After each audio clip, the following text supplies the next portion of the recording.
Hi, once again, I'm Sydney, and I am a servant of the Almighty God.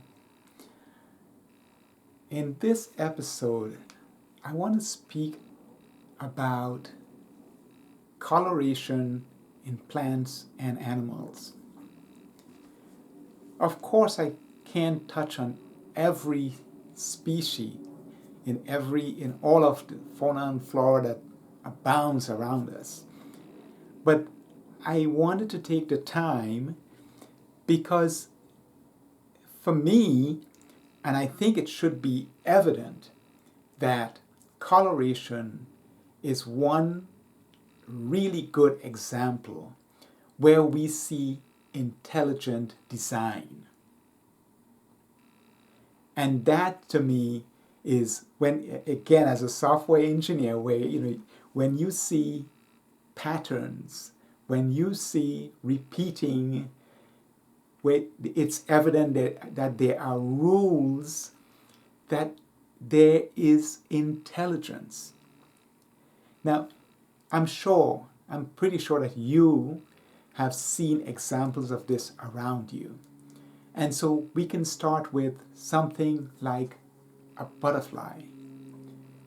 And when you look at the coloration, we see there are so many species where the coloration can be used for defense, to attract others. We see all of these beautiful colors, and the more we learn, the more it becomes apparent that the very coloration is used in their life cycle. It has a purpose. That alone should tell us that this was intelligently designed. We see amazing things across plants. Plants that have certain colors to attract pollinators. Fruits change color, and the birds, animals recognize that. So coloration in plants, in animals, it is used for the benefit of that plant or other things within the ecosystem.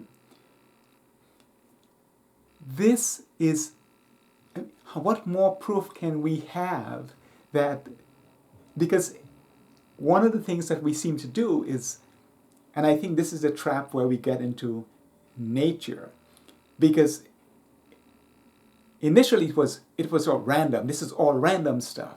But then as we get more educated, we become more aware that these designs they serve a purpose. And when they serve a very distinct purpose that we can recognize, then we be like, okay, then there must be intelligence. Again, we see order, we see patterns, we say there is intelligence associated with this. Some simple things. I mean, you look at the animals in the field, the colorations of, whether it's a deer, a tiger, a lion, you look at all across all species, we see these. We see things that not only do animals use it to attract others, as in the case of, we look at reptiles and or birds, but especially with some of the reptiles, right, like the poison frog and snakes, other animals who do not go to school, they do not read, but they recognize those colors indicate something to stay away from. And we even have other animals that mimic those colors to get some of the protection that certain color schemes, give to the first animal. So all of this shows intelligence. And the challenge for us, when we, as those of us who recognize the hand of the Almighty in these designs, we recognize that should be amazed. And this is what leads to God-fearing individuals, because we recognize His omnipotence all around us. But those who don't, those who do not want to be accountable, they've created this nature. Nature was the one who colored this insect or this animal, and the challenge then for me is, it's like, did these animals, because it's not just on land, it's in the oceans as well. There are certain colors, and other animals, they observe it and they know instinctively, stay away. Now, is this something where the animals got together and made a decision and asked these poisonous animals, for instance, the poison frogs or certain snakes, right? Did the other animals get together and say, look, you guys are a danger to us. Could you highlight something? Obviously, that did not occur. But that decision was made somewhere. That's where the challenge of, did nature make that decision to highlight these so the other ones recognize them? This is one of the simple cases where we can put forward of intelligent design and again, this occurs across all flora and fauna.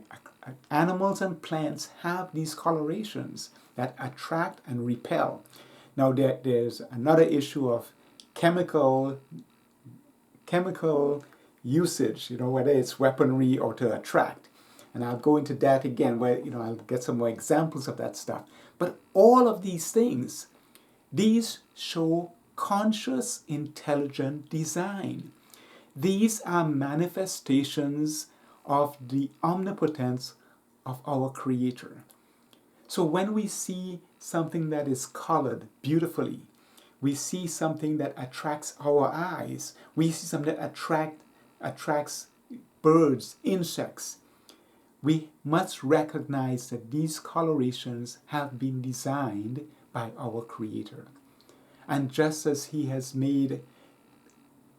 facilitated all of this, He will facilitate even more for us.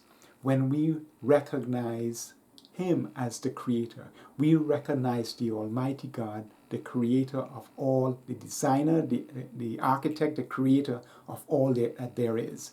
We recognize the intelligence, His omnipotence in the colorations throughout our ecosystems. So I want you to think about that as you go out and you observe beauty in colors, in all the colors, in animals and plants. Recognize we are witnessing manifestations of His omnipotence. Again, I'd like to take the time to thank you. And again, I'd like to invite you to go pick up a copy of Humanity's Inflection Point, because this is the point when we as a majority start recognizing the omnipotence of the Creator. This is where humanity will change from this divisiveness, because then it unites science with religion. And at this point in time, science has taken the lead, because science, the knowledge from God revealed that becomes the basis for all our science and technologies, has united us across the world. We do not debate and form sects and clans based on technology or medicine. We all I guess, in some sense, we have an iPhone and we have an Android, but the underlying technology that's realized from silicon and so we're getting into electric EVs and that sort of thing, it unites the world. That's knowledge from God in using the resources that He has given and granted to us. Water, we do not debate that. We all know that we need it. It unites us across the world, whereas religions currently are some of the most divisive. As we recognize God's omnipotence, the lead that science has taken will be followed by religious leaders, or we will insist that they do in time. So once again, I want to thank you. I am Sydney, a servant of the Almighty God. I want to thank you for taking the time, and this is no coincidence. You found this for a reason. It's somewhere down the road you made a turn that led you into this. So thank you very much for taking the time, and until, may God bless.